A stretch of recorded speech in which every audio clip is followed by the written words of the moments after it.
When you look at many African countries today, the ethnic conflicts that we have are fundamentally a continuation of, number one, the seeds of discord that were sown by the colonizers, and also the manipulation of the latter-day African politician.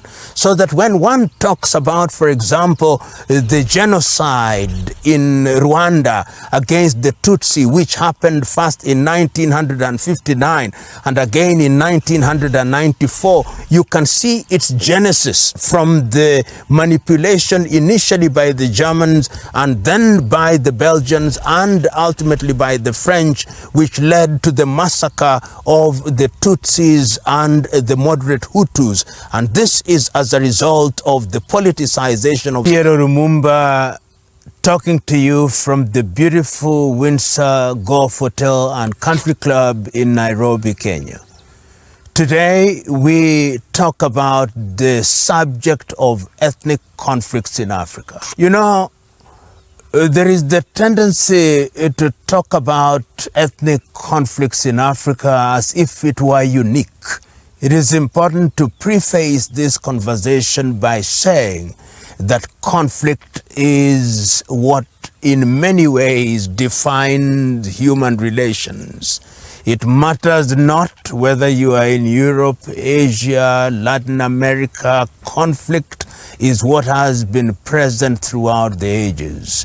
We choose to talk about ethnic conflict in Africa because our subject is the continent of Africa. You know, this continent, the continent of Africa, has over 3,000 ethnic groups, the most diverse continent on earth. It has over 2,100 distinct languages.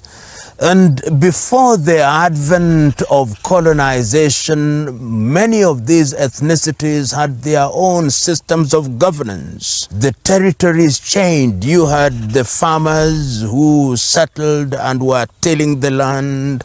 They had their kingdoms. If you looked at the kingdoms of the Ashanti, the kingdoms of the Baganda, the kingdoms of the Monomotapa Empire, the kingdoms that were to be found in what is now Ethiopia.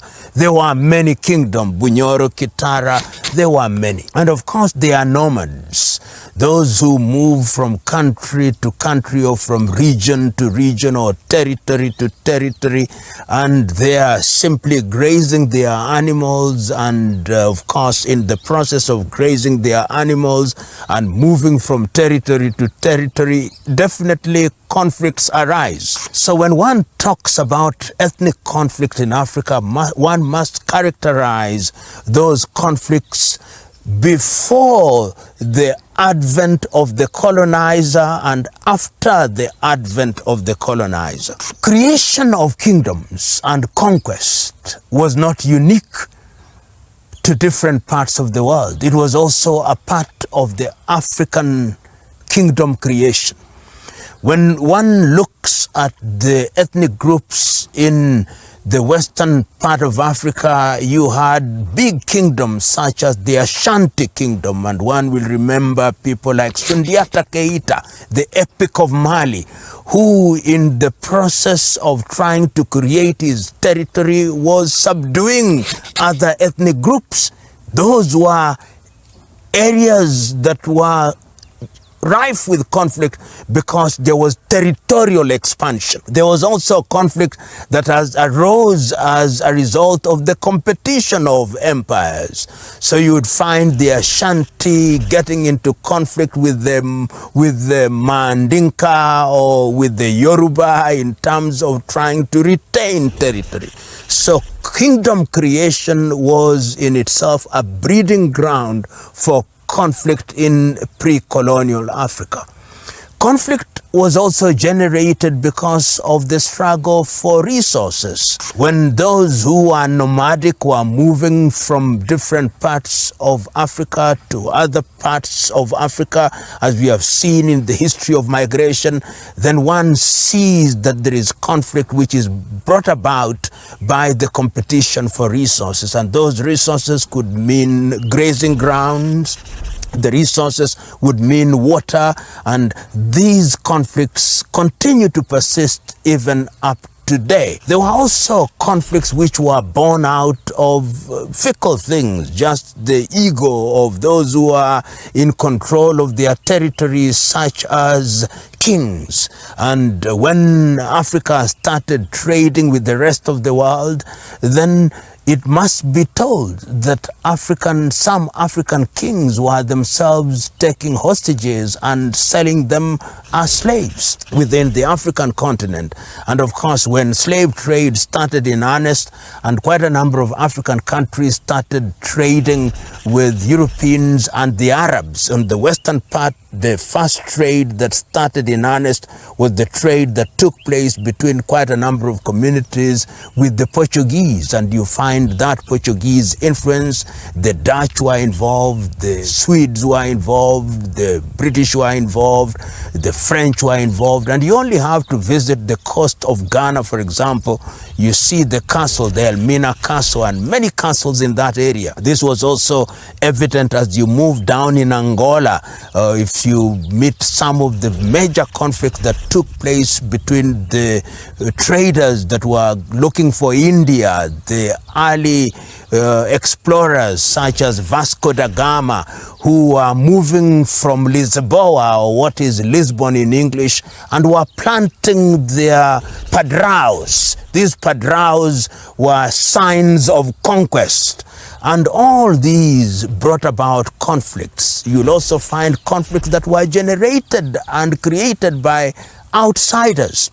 If you go to Sierra Leone, for example, the conflict between the Temne and the Mende was manufactured by those who are looking for slaves. So the reasons for the conflict in that part of the world were multiple, and this was also to be reflected in a unique way in the eastern part of Africa, where the Arab slave traders came and settled along the eastern coast. And you see them in the coast of Tanzania, the Omani Arabs in Zanzibar and in Pemba, and you find them in the Arabs in Lamu, in Mombasa, way down to places like Sofala in Mozambique. And these were slave traders. Those who are familiar with African historians will remember a notorious slave trader called Tipu Tip, who was named after the sound of the gun. Whenever he shot people, it would be tip tip, and therefore he was named Tipu Tip.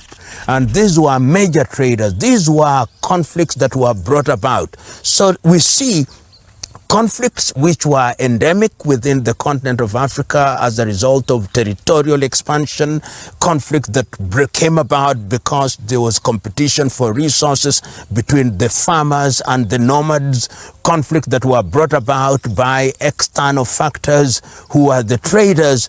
And this is what culminated in ultimately the partition of Africa. So when these conflicts had been brought about by external factors, then some of these foreign powers, particularly the European powers, and there were many of them, the Italians, the Danish, the Dutch, the Spanish, the English, the French, the Belgians, all of them then said, instead of fighting amongst ourselves and in order to use these tribal differences or ethnic differences, let us partition the continent of Africa. And we do not remember this as often as we should do, but the person who actually initiated that particular conference was Leopold of the Belgians. In 1884 to 1885, the European powers then sat in Berlin, in Germany,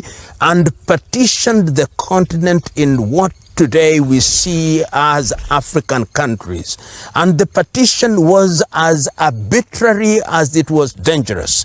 So that you go to what is today present day Ghana, you find one ethnic group is found in Ghana, the Moba, called the Bimoba in Ghana, are also found in Togo.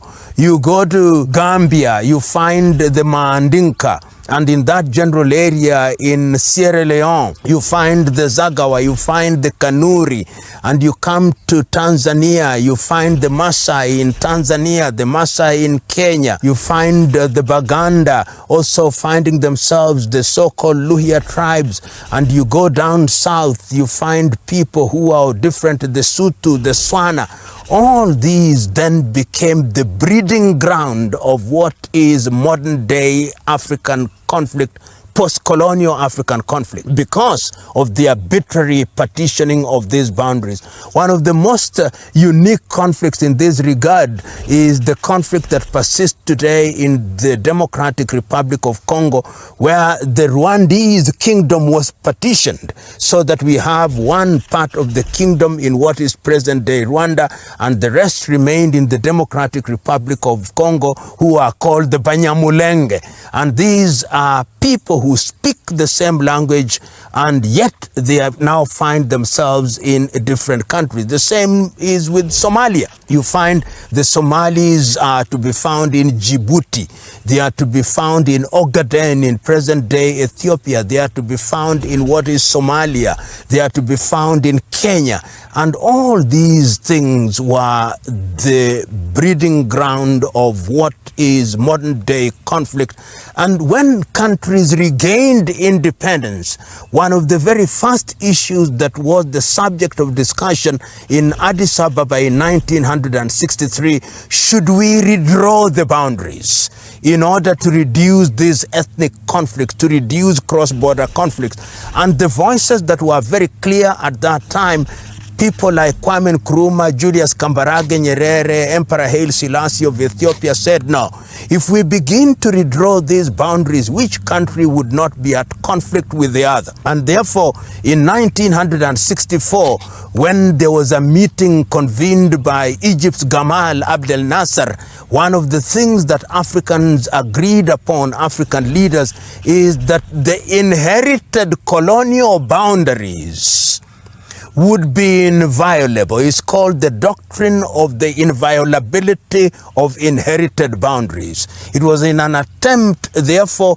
to ensure that conflicts do not take place. And this, in fact, was one of the reasons that motivated those founding fathers, the 32 of them, to talk about the unification of Africa, so that the boundaries would only be useful for purposes of administration, but they would not be a basis for conflict. But the reality is that those conflicts have persisted, and ethnic conflicts, even within countries, have persisted, so that when you look at many African countries today, the ethnic conflicts that we have are fundamentally a continuation of, number one, the seeds of discord that were sown by the colonizers, and also the manipulation of the latter-day African politician.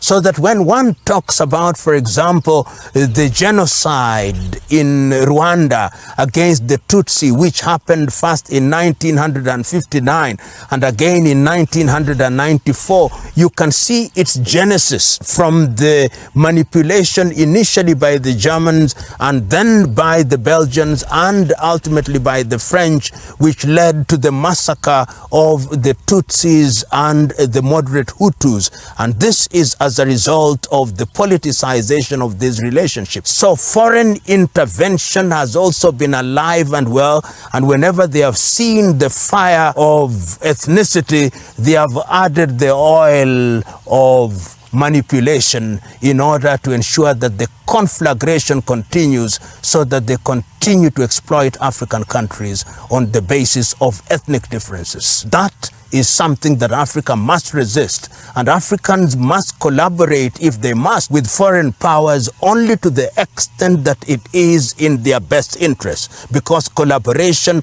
and human interaction is inevitable. But it is important to ask, to what end are we collaborating? For what purpose are we collaborating? And if you are collaborating for a good reason and for a good purpose, then that is the nature of human relations. We will discuss this subject in greater detail because it is a subject that deserves great attention, particularly now that we are seeing the beast and monster of ethnic difference beginning to grow bigger and bigger, as if it were Dracula that has consumed blood.